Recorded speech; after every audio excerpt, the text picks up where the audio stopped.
Halo, Assalamualaikum warahmatullahi wabarakatuh.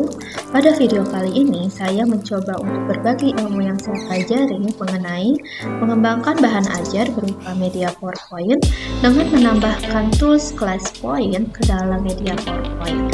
Bagaimana caranya? Mari kita simak penjelasannya dalam video berikut ini.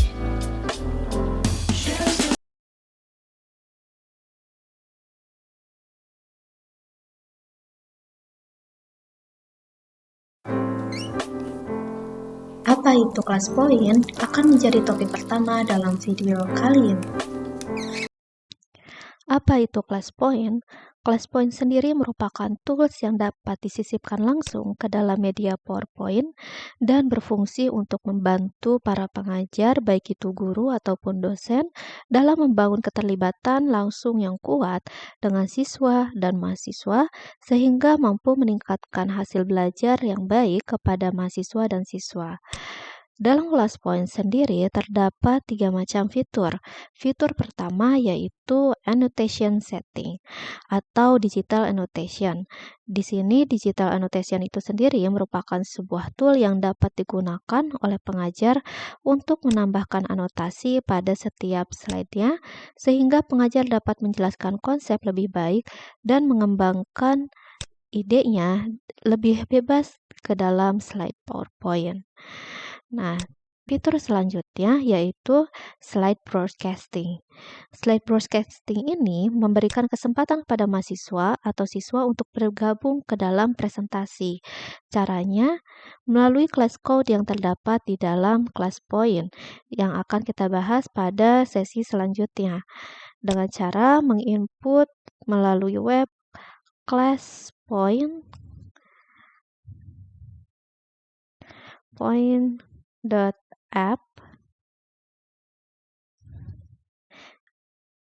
Di sini terdapat class code dan nama dari mahasiswa yang bisa diinput, sehingga mahasiswa bisa melihat slide dan anotasi dan menyimpan PowerPoint yang ditampilkan oleh pengajar sesuai dengan kebutuhan. Fitur selanjutnya yaitu adalah interactive quizzing. Di sini, pengajar dapat menambahkan kuis langsung ke dalam slide PowerPoint. Bisa berupa bentuk short answer atau bahkan bisa juga berupa multiple choice atau slide drawing. Kemudian ada juga word cloud dan ada juga image upload.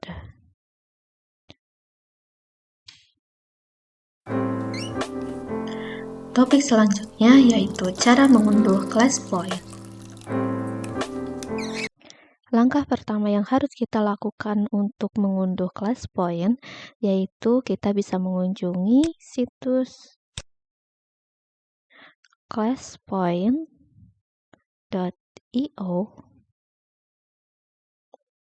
Kemudian kita bisa klik download now atau free download. Di sini juga dijelaskan bahwa aplikasi ClassPoint ini kompatibel dengan OS Windows 10, 11, dan Office dari 2013 hingga 365. Kita coba klik free download, kemudian kita isi nama kita dan email kita, kemudian organisasi di mana tempat kita bekerja atau institusi tempat kita bekerja. Kita klik download now. Nah, setelah ini maka akan langsung muncul folder atau file yang akan dijadikan tempat untuk menyimpan aplikasi ClassPoint. Kita coba disimpan pada data D pada folder workshop, kemudian kita klik save. Dan aplikasi ClassPoint pun sudah terdownload.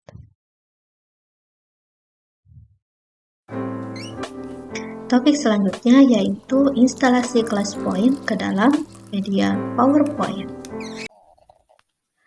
Untuk menginstalasi tools ClassPoint kepada media PowerPoint, langkah pertama yang harus kita lakukan yaitu membuka folder yang berisikan file softfile ClassPoint yang sudah kita unduh melalui situs classpoint.io. Kita coba buka dan double klik. Kemudian kita coba accept license term and condition di checklist, kemudian kita klik install. Selanjutnya kita klik next dan proses instalasi pun berlangsung. Kemudian kita klik finish. Nah, setelah proses instalasi selesai dilakukan, maka dilakukan proses updating versi dari ClassPoint. Kita tunggu sampai updating prosesnya selesai. Nah, lalu di sini telah selesai proses instalasi, berikut dengan update versi dari ClassPoint-nya, maka untuk mencek apakah tools ClassPoint sudah terinstalasi di dalam media PowerPoint, maka kita coba klik Open PowerPoint.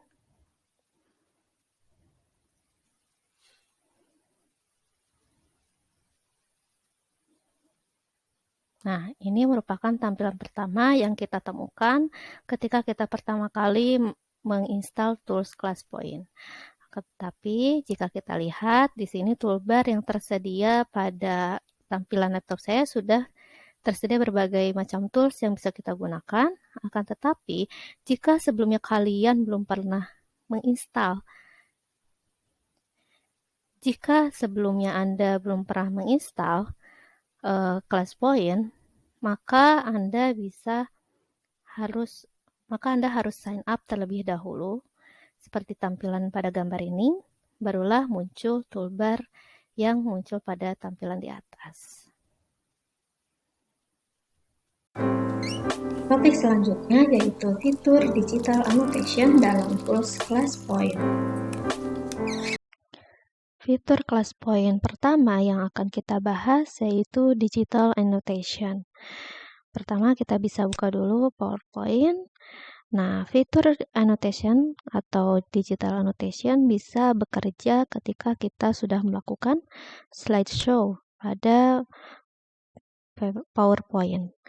Nah, di sini kita bisa klik digital annotation-nya, kemudian kita tulis nama, bisa berbagai macam warna, saya, kemudian juga bisa kita kasih highlight, kemudian bisa juga kita hapus.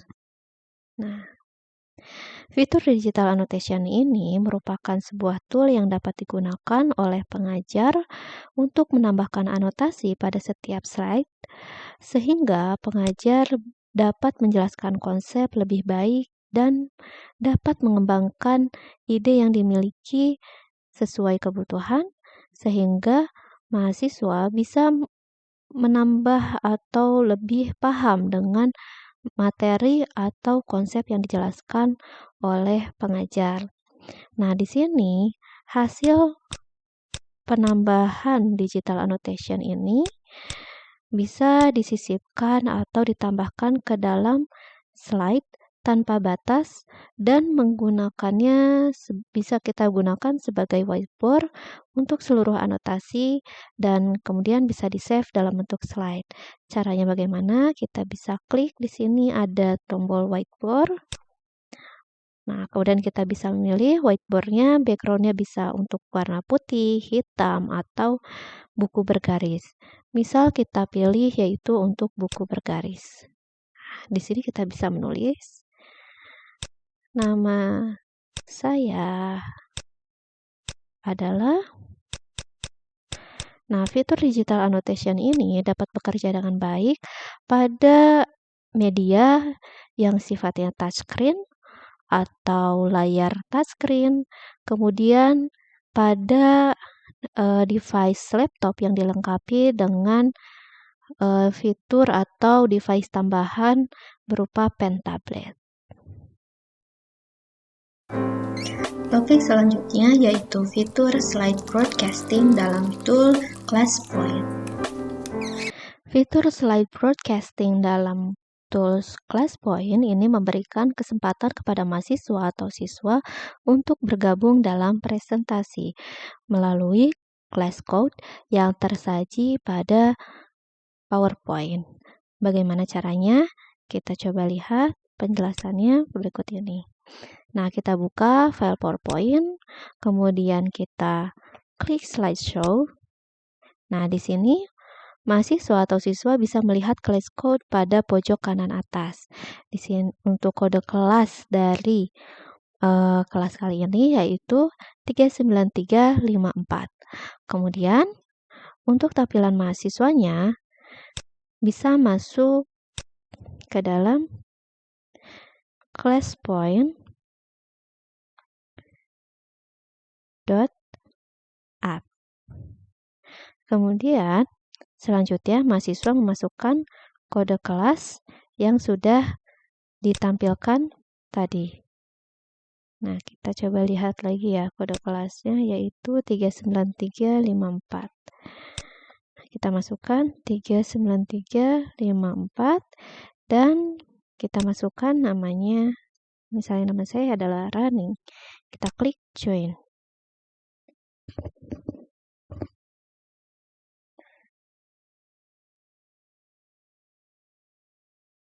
Nah, di sini dituliskan bahwa presenter is not in slideshow. Artinya bahwa pengajar tidak sedang men-slideshow PowerPoint-nya, sehingga siswa tidak bisa melihat tampilan PowerPoint yang sedang berlangsung. Kita coba slideshow dulu di sini. Kemudian kita lihat tampilannya.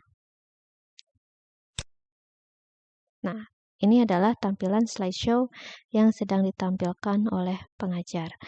Misal, pengajar memindahkan slide-nya. Nah, maka pada tampilan siswa pun akan ikut berubah. Nah, tampilannya ikut berubah sesuai dengan slide yang ditampilkan oleh pengajar. Di sini kita juga bisa menjawab pertanyaan yang diberikan oleh pengajar melalui fitur interaktif quizzing pada kolom berikut ini. Dan kita juga bisa kita sebagai siswa ya atau mahasiswa atau sebagai audiens dari sebuah presentasi, kita bisa save slide yang ditampilkan oleh pengajar.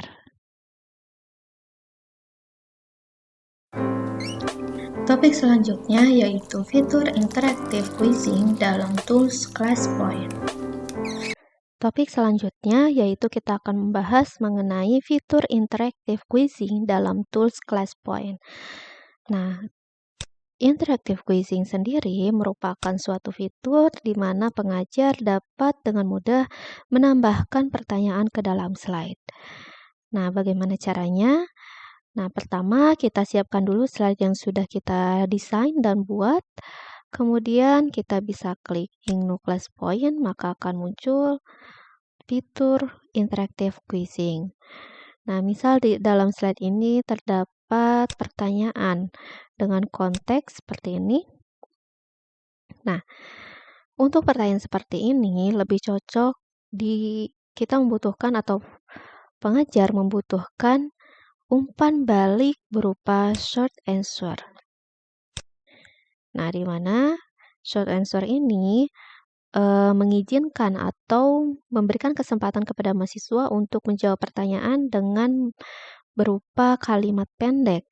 Nah, maka di sini kita bisa juga pada settingan question type, kita bisa menyembunyikan nama partisipan yang menjawab, kemudian kita bisa membatasi waktu kepada audiens untuk menginput jawaban dari pertanyaan yang kita sajikan. Misal kita klik 30 detik. Nah, lalu kita klik slideshow supaya fitur interaktif quizzing ini bisa berjalan. Nah, kemudian untuk memulai interaktif quizzing short answer, kita klik tombol short answer. Nah, maka pada saat tampilannya seperti ini, pengajar sedang mengumpulkan jawaban dari audiens atau siswa dan mahasiswa bisa mulai menginputkan jawaban dari pertanyaan tersebut. Nah, kita juga bisa melihat live status untuk melihat pertanyaan yang jawaban yang sudah disubmit oleh mahasiswa dan yang belum tersubmit oleh mahasiswa. Nah, setelah tadi kan kita sudah setting selama 30 detik, maka secara otomatis sesi penginputan jawaban ditutup dan kita bisa men-save jawaban yang dikirimkan siswa dalam bentuk slide. Nah, bagaimana caranya? Tadi kita bisa klik save. Selanjutnya, misal untuk pertanyaan berikut. Nah, khusus untuk pertanyaan berikut, pengajar membutuhkan respon dari audiens atau siswa dan mahasiswa berupa gambar. Nah, jadi mahasiswa diminta untuk menggambarkan gaya yang bekerja pada benda tersebut. Maka kita bisa menggunakan slide drawing di sini. Kita klik tadi slide drawingnya, maka akan muncul tombol slide drawing. Dan kita bisa mulai melakukan settingan. Misalnya kita ingin menyembunyikan nama partisipan dan membatasi waktu untuk submit jawaban. Nah, maka kita bisa untuk mengaktifkan interaktif page-nya, seperti biasa kita klik slideshow dan klik slide drawing.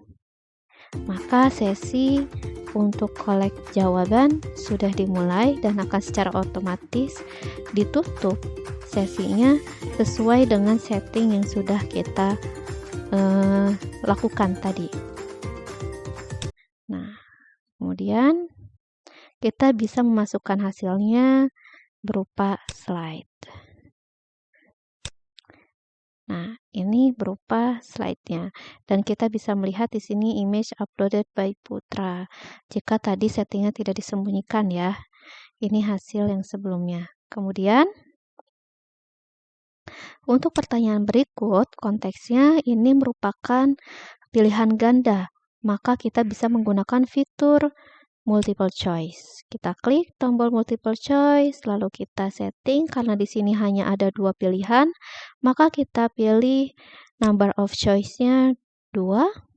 Kemudian kalau untuk yang pertama ini kita mengizinkan audiens untuk memasukkan jawaban berkali-kali dan kemudian jika pertanyaan ini memiliki jawaban benar dan salah, maka kita bisa klik has correct answer dan kita pilih jawaban yang benar itu mana. Misalnya jawaban yang benar adalah A, maka kita klik A. Nah, kemudian kita bisa klik competition mode untuk melihat perolehan atau pemenang dari jawaban berikut. Nah, kemudian kita juga bisa membatasi seperti biasa waktu submission-nya dan untuk memulainya kita bisa slideshow seperti biasa, kemudian klik multiple choice, maka akan langsung meng-collect response. Nah, kita juga bisa setelah di close submission, kita bisa insert result as slide. Maka secara otomatis langsung tersave dalam bentuk slide seperti ini. Nah, selanjutnya yaitu kita juga bisa menggunakan fitur word cloud. Misalnya untuk pertanyaan seperti ini. Apakah massa dan berat sama? Mengapa? Kita bisa klik tombol word cloud, kemudian muncul tombolnya, maka kita bisa men-settingnya untuk membatasi jumlah submission dari audiens. Kita klik limit number of submission to 1 or 2 or 3 atau bebas. Nah, selanjutnya kita juga bisa meng-close submission-nya untuk men-setting pembatasan waktu kapan audiens diperizinkan atau diperbolehkan men-submission jawaban. Seperti biasa, kita tinggal slideshow untuk mengaktifkan interactive quizzing-nya. Kemudian kita klik word cloud untuk membuka sesi jawabannya. Nah, ini untuk melihat live statusnya, pending berarti ini peserta belum menjawab, kalau submitted berarti pesertanya sudah menjawab. Nah, lalu kita bisa close submission dan insert result as slide. Nah, di sini slide-nya kosong karena tidak ada peserta yang menjawab.